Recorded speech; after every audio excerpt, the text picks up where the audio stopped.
Lions Clubs of Thawal Caesar Eye Care Foundation, Langol Amadi Scarlet Eye Care, Thawal Khetri Sanglan ahumna khotsa maduna nomagi oina lemna mit layengbagi game amanga se Thawal Khetri lekai de leba Bright Foundation School da pangthokkhre lemna layengbagi game paduga mari lenana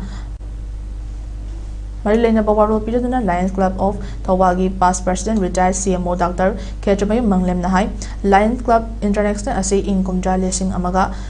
Jamapan ga Taratareta Haudokibani, Masigi Matunda income jalesing amaga Jamapan Kungamanga da Pangtokiba Convention Namada, Club Sasigi members in da Helen Killerna, Knights of the Blind Obu Haiki, Mahaki Wafa Madugi Matung ina Lions Club na blindness control amawina mit udabagi ngakthoknaba mitpu checksina sokhandana thamnaba thabak thoram kya pangthokna lakli maramasna mit ki lenston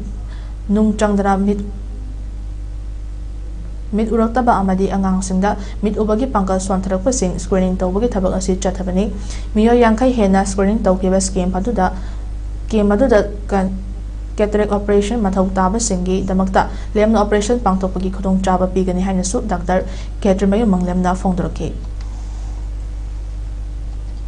Lions Club International na hogriba chahi kayadagi blindness control side first haibase